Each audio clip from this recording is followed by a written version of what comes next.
Assalamu alaikum and welcome to Perspective. We've of course from time to time unfortunately seen cases that highlight the violence on women. The recent case as far as of course has sent shockwaves throughout the society with of course the video evidence that has surfaced as far as Maria is concerned, and this particular case again highlights the kind of violence, the kind of killings, the kind of aggression and that culminate unfortunately against women. We've also seen of course honor killings from time to time, the way that unfortunately as a society we have not been able to deal adequately with this issue, one has to say. I'd like to talk about this. I'd like to talk about the reasons why we as a society have failed to address this kind of violence against women continuously. The reasons behind it, the causes of it, all of that today on Perspective. I have with me Barrister Ambreen Qureshi, who is a legal expert on human rights. She's also been awarded Best Human Rights Lawyer in Pakistan. She's chairperson at Human Rights and Women Empowerment. Thank you so much for being with us, Ambreen. We also have with us Dr. Malik Hammad, who is a human rights expert. He's an educationist and he's got a diverse background, particularly in human rights and also extensive experience in the developmental sector, academia and government. Thank you so much for being with us. And of course SaifJamshed Baryar, who's an analyst, educationist. He's also currently running a school for only girls to educate them and of course about their rights and freedom, and we want to talk about that also. Thank you so much for being with us today. I'm going to start with Ambreen. Ambreen, can you hear me? Yes, I can. Can you hear me? Ambreen, this is, this latest incident that we've seen as far as Maria is concerned, one has to say is unfortunately not the first, and it's unfortunately an issue in our country that continues to be a recurring one. The way that we address this violence, of course, we also have to contend that there are laws in place, of course, whether we talk about implementational issues or not. As a society, to redress this issue, to be able to clamp down on this kind of violence that invariably is occurring again and again, we failed in that. What are some of the main causes in your opinion that there is this consistent failure to address this?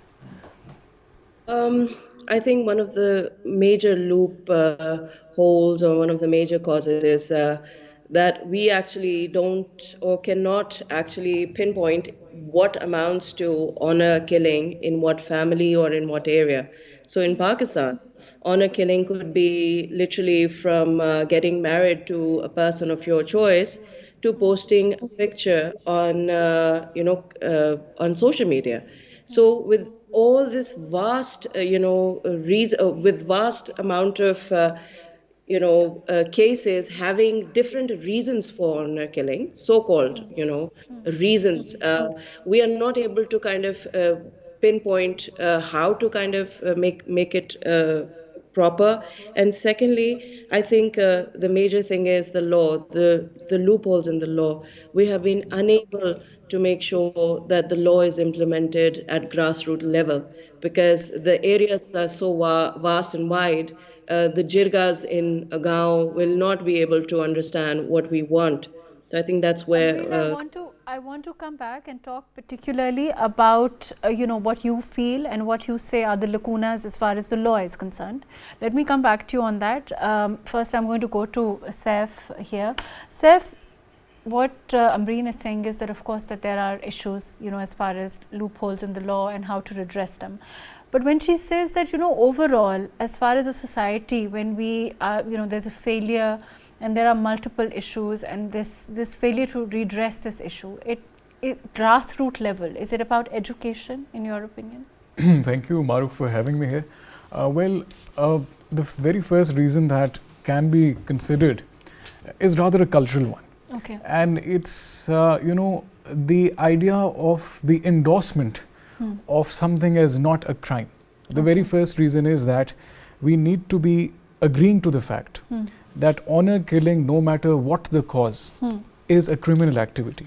And before 2004, you will be amazed to know that honor killing was not even considered premeditated murder in Pakistan. And after the amendment in 2004, the law declared it a premeditated murder. Then there's another thing, that whenever there is an honor killing, it is specifically used to control gender-based morality, and that significantly goes towards one-centric gender. Mostly, if you look at the statistics, whether given by the International Human Rights Commission or the Amnesty International, you'll get to know that most of the sufferings of honor killings are the collateral that women have to take up.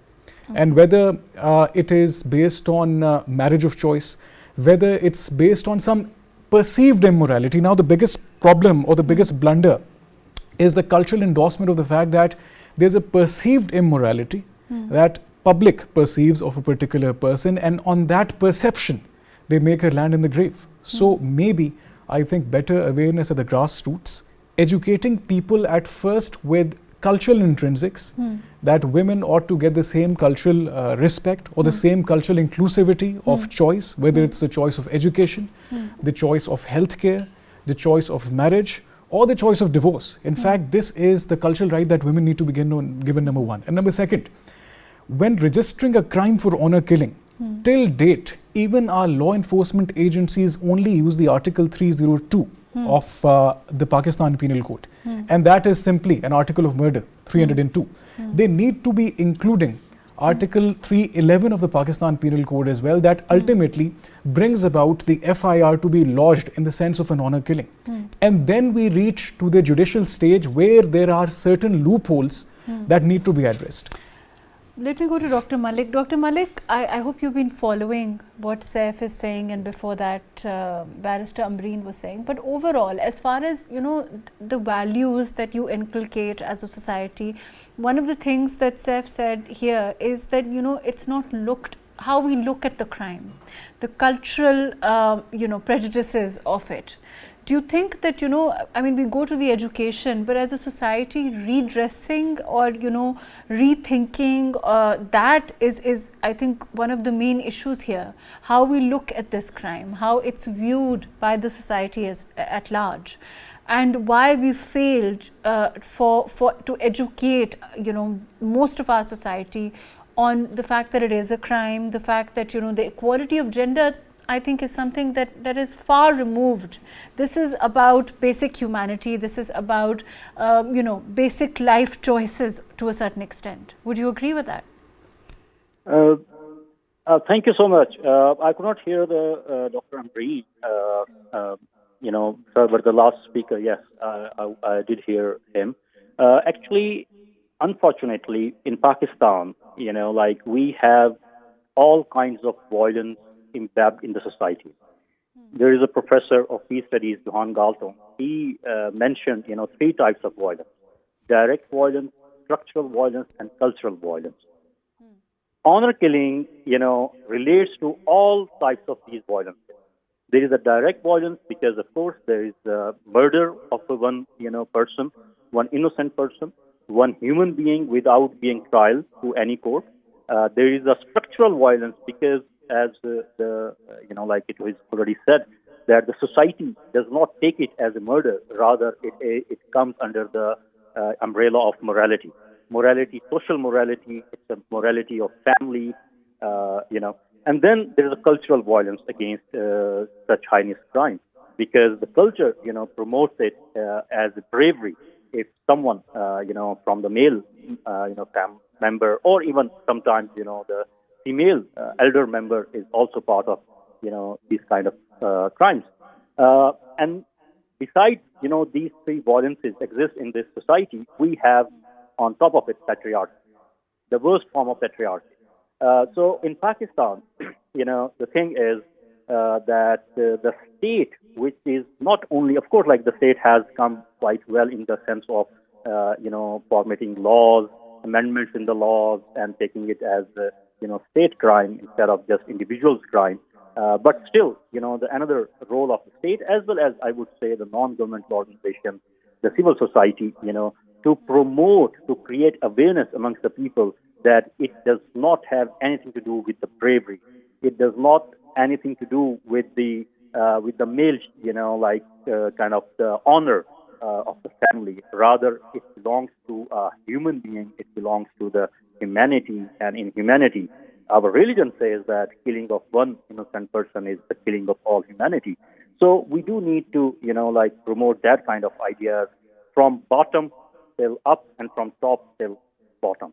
And one more thing, I would say that these honor killing kind of crimes does not only exist in the people those who are illiterate.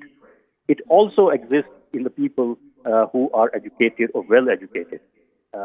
So this is unfortunate incidents such as the recent incident in Toba-Tek-Singh, or there is another incident in F9 Park, the recent incident. So we do, need to look at that. In Pakistan, we follow one way or the other all those crimes which are against women, through patriarchy or through these types of violence. Right, let me come back to you. I'm going to go to Ambreen. Ambreen, one of the things as a lawyer, the kind of loopholes that you mentioned, let's talk about that. What are some of the loopholes that you feel that we need to plug, as far as so that there is a stronger case for the accused, so that we see the law take its course in a more timely, efficient manner? Ambreen? We need to kind of... Ambreen, can you hear me? I think, there's a problem with audio. Ambreen, can you hear me? I can hear you, Mahrukh. You probably need to check your side. Now it's okay.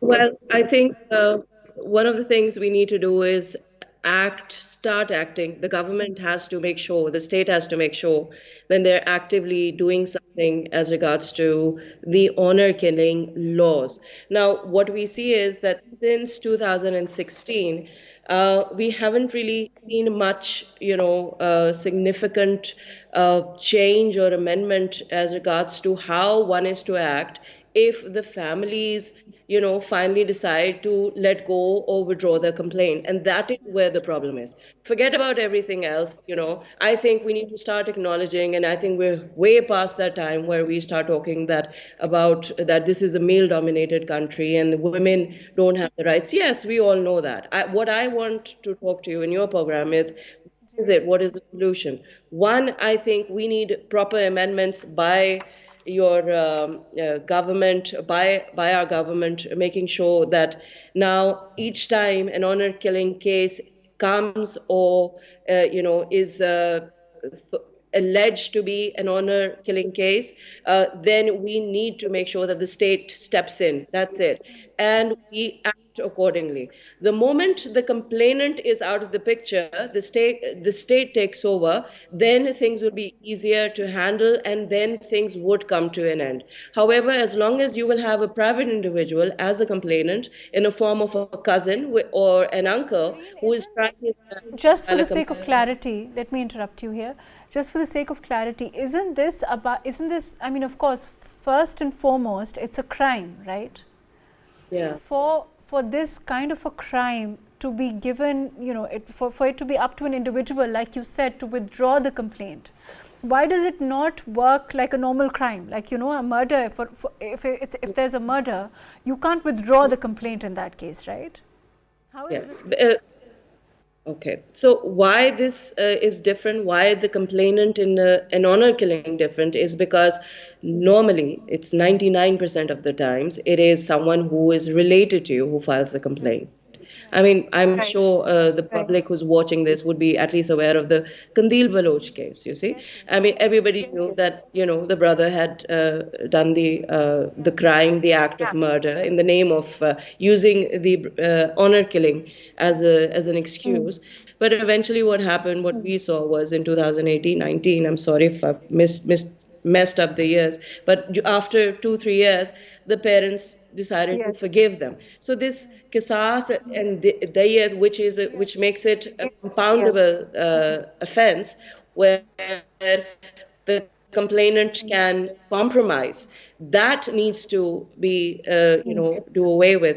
Again, there is nothing Islamic about honor killing. There is nothing which is, going to, cause any religious uproar or problem. It's all cultural, and that is why I think this is the core solution. And after that, you need to do police trainings. You need to make sure your police is empowered enough to file a complaint, or if a complaint is coming, to act in a manner. And I'm not talking about police of Lahore or Karachi or Islamabad, big cities. I'm talking about police in a very rural area where everything is done through a jirga, and the jirga decides, like it was in, I think, 2018 or 19, where they decided that the girl has to die through electrocution, and that was their honor killing. So we need to work on that, and that means grassroots level. That means your district level, your tehsils, everybody getting I want to involved. come and talk about, like you said, of course, when we talk about patriarchal society, when we talk about issues within our society, when all of those are there, and those are very unfortunately, when we talk about dealing with those issues, those are long term rather than short term. And when we talk about education, or when we talk about, trying to educate people, the mindset, all of that, those are very important. I mean, there's no denying that, but those are again long term goals. The question for us is, how do we, like you said, plug the loopholes in the law and make sure that there is quick, efficient accountability, so that there is deterrence. And like you said, qiyas and diyat, and those are, of course, are Islamic concepts, and they have their own value. But how do we work with them in a system where today they are primarily being used for exonerating or escaping the law? I want to come and talk more about this. Let me first go to Dr. Malik. Dr. Malik, if you heard what Dr. Ambreen is saying, she's of course talking about the law side of things. Let's move on. Let's talk about, as far as the changing the way the society looks at it. If you talk about rural, a lot of these, I'm not saying this doesn't happen in the urban centers, because it does. I'm not saying that it only happens in one class of society, because it doesn't. It happens in all classes. I don't have the statistics to say that it's only the lower classes or the lower middle class, or but it's quite evident that it's there in the upper class also. It's all over. It permeates our society like a disease, as far as this kind of a mindset is concerned. The question is, why have we not, I mean, there's so much media, there's so much awareness, why have we not been able to change this? Or it's just like giving one quick answer regarding the state, coming into this case. So, National Commission on Human Rights, which is a state organ, it has registered itself as a complainant against this heinous crime. So, definitely, if any member of the family, takes it back, his or her case against this murder, so the National Commission would take it up, and then it would go on. So, one thing is that. Of course, like, it is one step ahead, regarding such kind of crimes. The other point, which is, even if we talk about the Islamic, laws such as qiyas and diyat, Islam also, does not talk about those crimes which are the crime for the whole society. If something has happened unintentionally, if something has happened accidentally, I don't think so that in that case, such laws would come in. And then, to save, the culprit. The thing is, this is an intentional and, with whole planned kind of, murder of a person, of a woman. So I think we also need to look at, through our Islamic ideology council, that whether such crimes could come under the Islamic, these qiyas and diyat laws or not.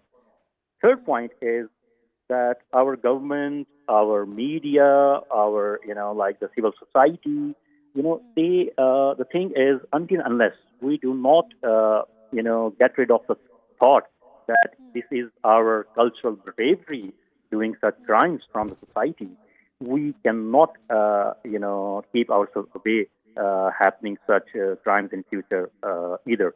The people, as Ambreen, he mentioned about the rural police, he mentioned about the police from the small cities. The thing is, they even kind of, support the criminal. They even try to, escape from that kind of FIR, so that, they should not play any part, which they assume that if they, go register the FIR against that kind of culprit, so that would be, against our society, against our cultural norms. And then the people outside of the police station, they would blame these, state officials.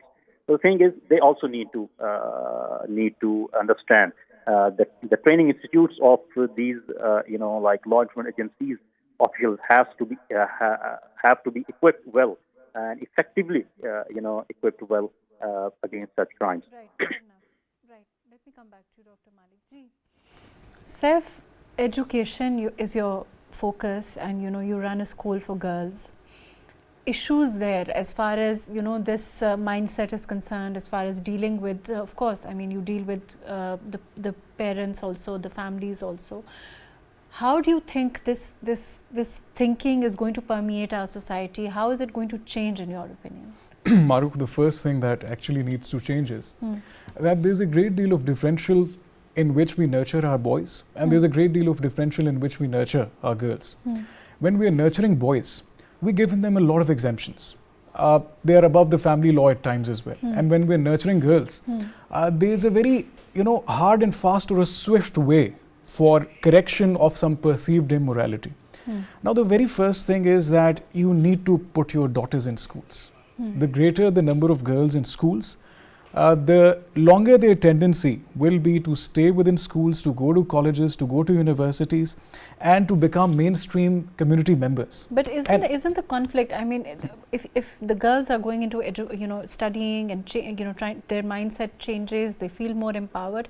Isn't the conflict that comes from their houses or society as a whole, when the families are not educated and when they feel empowered, there's also that reality, right? Mahrukh, actually there's a misconception that we generally have.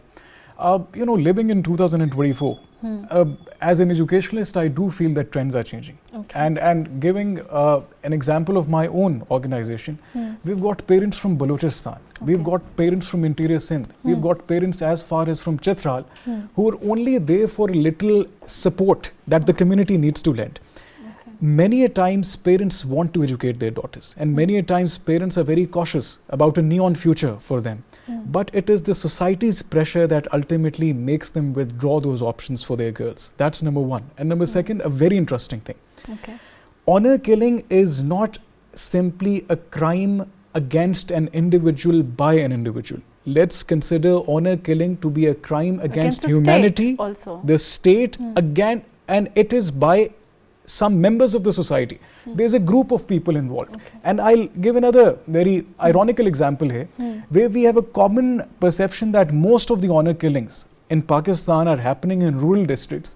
You will be startled to know that the average rate of honor killings in developed districts like Sheikhupura and Mandi Bhaudin in Gujarat are alarmingly high. And most of these girls who are getting killed in the name of honor, 70% of the girls getting killed in the name of honor are because of arranged marriages. These girls are from the European side of the world, they've been nurtured over there and they've been forced into marriages. So therefore there needs to be a cultural recorrection. And cultural recorrection, I think it's a very long-term incentive and a goal for a country. But the immediate resolution to the problem would be, number one, education.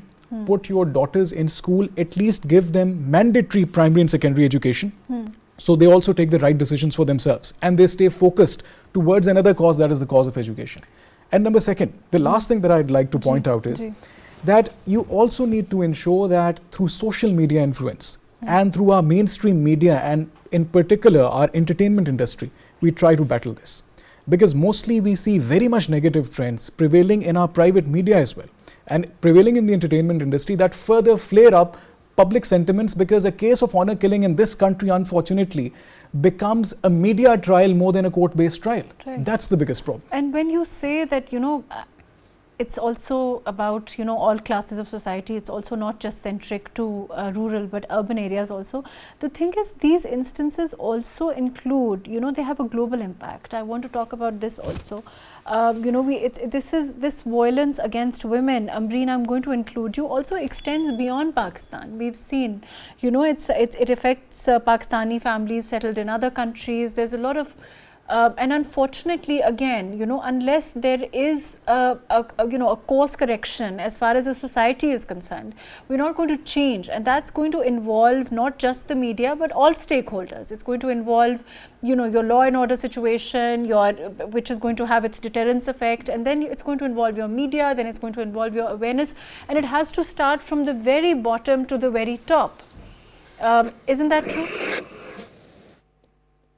I think it has to start from the top and then go to the bottom. I think the state has to start, and then it will have a trickle down effect. So if the above tier is strong and it shows some sort of, you know, action, if there is a strong deterrence in place, then people will think twice before committing an offense. That deterrence is not there, and I think that is why there is problem everywhere. So that is why I think I'll agree to disagree, and I think the state needs to be involved first. They need to make the laws, followed by the prosecution, being trained, capacity building of the police officers, along with making sure that they're not intimidated or bribed into, you know, making sure that they are not filing the FIR on time or not giving the challan form, you know, on time to the magistrate. With everything, I mean, those are the criminal justice system issues that, you know, unfortunately are there for all kinds of crimes.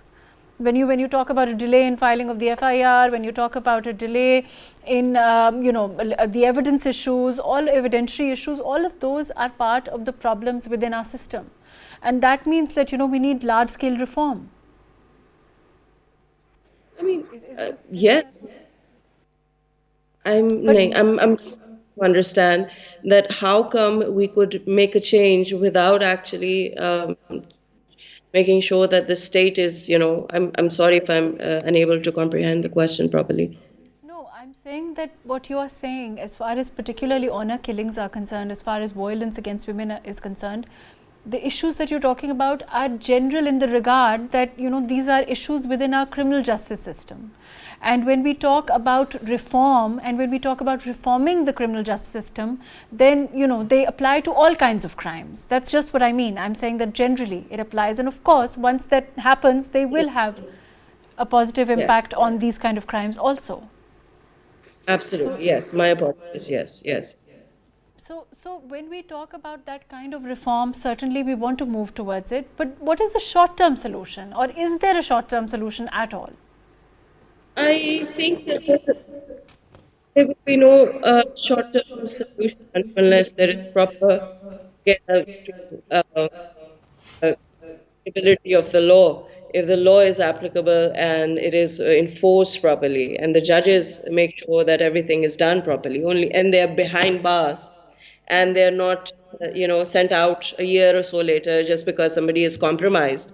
Only then these cases, may that be honor killing or, you know, a murder of a woman, and all these gender-based violence cases, domestic violence cases, are never even, you know, even an FIR isn't filed. You know, because it's considered as a family matter. So if all of this not, you know, looked into and worked upon by the state, by your, you know, prosecution, by your police, by the judges who laugh at you and say that, oh, you know, you fought with your husband, you've been getting some beating, so what? Go home. You know, what will you do? All these kind of questions that I get to hear because from, you know, on behalf of my clients, is because there is no capacity building. You know, you have people there sitting there as, my apologies, judges and police men who haven't been capacity trained, who haven't been trained to make sure that when it comes to a female, there are gender sensitive issues that you probably need to be making sure that that's a vulnerable victim or a vulnerable person will come to you.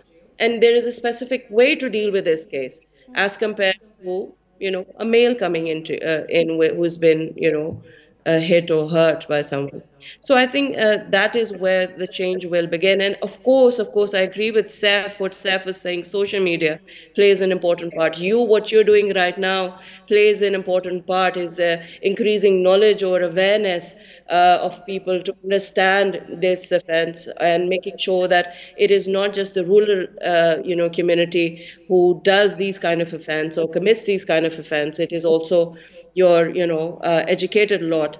In Italy, in England, you will have these cases of Pakistani families just killing, someone. I mean, Saman Abbas case in Italy was one in 2018, which I was looking into as well, where it happened. So the Italian police was after the father who had done this. So yes, it has to be at every, the media, the social media, the lawyers, the educationists, the doctors, all of them have to play a part, I think, into making sure that there is some light at the end of the tunnel, and they share awareness about this. Right. Dr. Malik, when we say that, we're going to, as far as changing the mindset is concerned, of course, I agree with Ambreen completely that things have to change, the law has to take its course, and it has to be there and blatant, and it has to be in your face, so that, those that do this realize that there's no escaping the law. But the question is the mindset of the officer, the mindset of the investigation officers, the mindset of, those like Jirga that we are talking about. These are also important issues, and of course social media and media's role has to be highlighted in this regard. We've seen the videos, I don't know, I mean, I could not watch them myself, but the videos are, of course, one can't, they're not human, it's not human to be able to absorb what has happened with, this latest case also. And I just feel that from time to time, unfortunately, something like this happens, which is, particularly grotesque, or, there are videos, and then it catches a hype, and then it subsides. So there is no, framework, or there is no, and correct me if I'm wrong, or there is no timeline, there is no way forward by which we are moving, forward to tackle these issues, rather than, just this piecemeal hype, and then, that dies down. Isn't that true, unfortunately, Dr. Malik? Yes, this is true. Actually, once we have this issue, for instance, now the overtaxing issue has come up, every part of the media, social media, and the private media, the government media has taken it up quite well, and they have, and the videos have been shown in the private media, although there were some blur, about of the girl's, face or thing, but still they were there on the mainstream media. So the thing is, once it has happened, then the media highlighted up quite well. But what happened to these culprits? The media does not highlight much on that.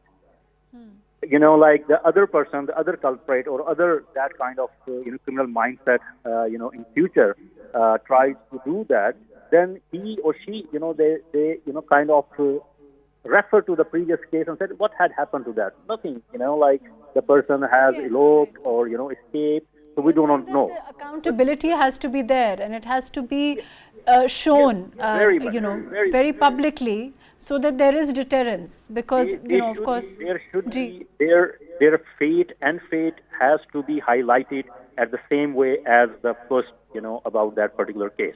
One thing, long-term solution, as you mentioned about the change of mindset, it's a long-term solution, and the first thing to change the mindset is the curriculum. The change in the curriculum. Unless we do not have proper human rights based curriculum in our primary school, in our secondary school, we cannot get rid of such crimes from our society. If we talk, for instance, here we have mentioned about that education is the only tool where it can bring change in the society. But we have examples. Such crimes happen in the educational institutions. Mashal Khan, case is quite, cited. It was at the university. Some, IBS students, Karachi University students, they played their role in the terrorist activity. So they were quite educated persons.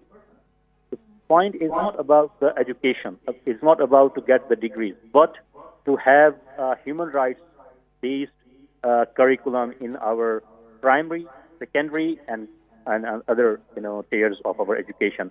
Until unless we do not have that change, I don't think so. We would be positive for bringing like a positive change in the society. Our society is changing. The only constant thing is change. Unfortunately, towards the decline. Unfortunately, towards the worst episode in our social fabric. So I think the ministries of education, provincial education ministries, the curriculum wing of the government of Pakistan, the private curriculum, like the... Saif, how important is the curriculum, like Dr. Malik is saying, as far as changing the mindset, as far as making it more, more aware, as far as awareness is concerned? How important is it? Mahrukh, changing the curriculum is something paramount. I like to, take your focus to a particular place.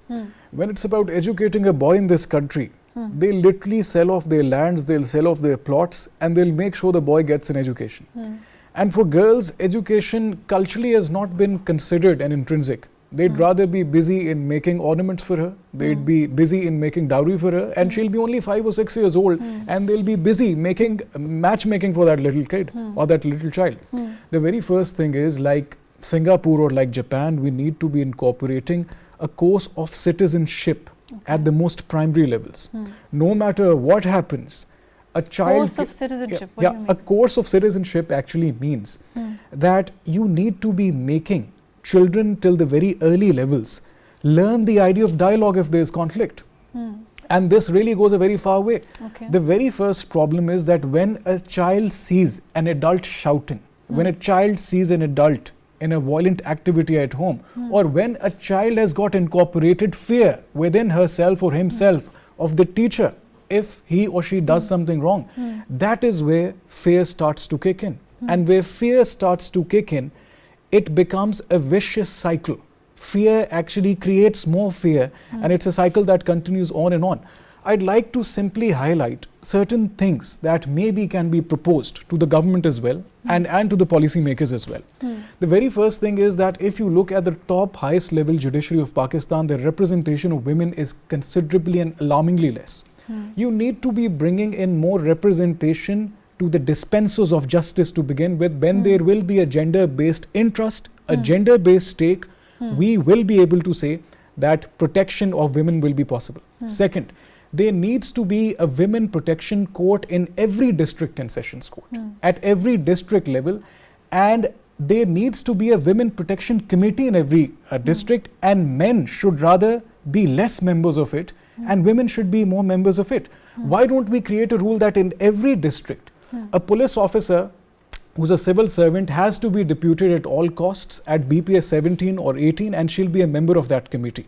The assistant commissioner or the additional deputy commissioner or the deputy commissioner, if she's a woman, she has to be a member of that committee. The sessions judge also has to be a member of that committee. Number third, whenever there's a crime like this, in 2016, after Kandil's case, we added 311 of the Pakistan Penal Code, the PPC, to the idea of human rights, that it is violence or a murder against the state.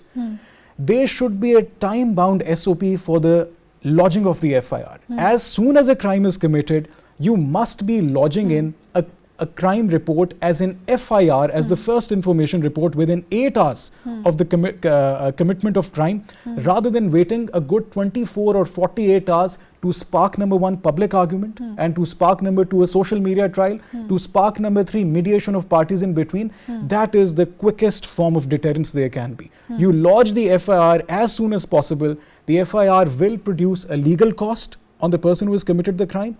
It will produce a financial cost on the person who's committed a crime, and it will also bring that person to the limelight of the media.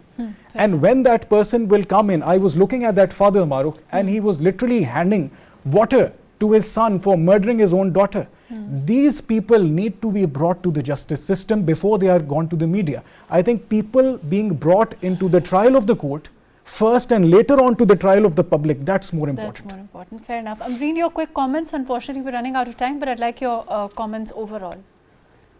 I think, yes, I agree. Saif is saying, and I think now the current case is a test case for the government as well. I mean, everything is there, the evidence is there, the accused are there. So I think the government needs to make sure that they act, completely and properly and strictly to ensure that law is implemented and the person who has committed and the persons who have committed the offense are taken to task. Once that is done, I think that will give some to public at large that such kind of offences are not to be, taken lightly, and there will be consequences if you do this to any female individual, may that be your mother, daughter, sister, cousin, or even a friend. So I think that is something that we could work upon immediately, having this case, which is very easy to make sure that conviction is done in this particular case. And secondly, like we've all discussed, and what I have, discussed with you, and is regarding the implementation, capacity building of the police, of the judges, and also making sure that they're not intimidated. I think one thing is to make sure that there is an FIR, but another thing is to make sure that there is no external pressure which is making them, avoid to write a complaint or an FIR against the accused. Right. Thank you so much, Ambreen. Dr. Malik, unfortunately, we're running out of time. Would you like to add anything? I think there's a problem with audio. Unfortunately, that's all the time that we have. Thank you so much for being with us. Barrister Ambreen Qureshi, thank you for joining us. Dr. Malik Hammad, thank you for being with us. SaifJamshed Baryar, thank you for joining us today. When we talk about instances like, of course, we've seen the latest one as far as Maria is concerned, of course, these are hair-raising and inhumane acts. Honor killing is unfortunately something, violence against women is unfortunately something that, there's a hue and cry after one particularly alarming incident, and then it dies down. The question is, we need an all-out, all-round, all stakeholders approach towards trying to deal with this very, very important issue, whether it's on the awareness front, whether it's on the reform front, whether it's on course correction, whether it's on deterrence. All of those issues have to be handled together, and there has to be a collective action against this kind of violence that unfortunately surfaces again and again against women, and it increases every time. Let's hope that as a society we can move towards that. Let's hope that as a society we can instill the kind of awareness that is needed in our children and in our society overall.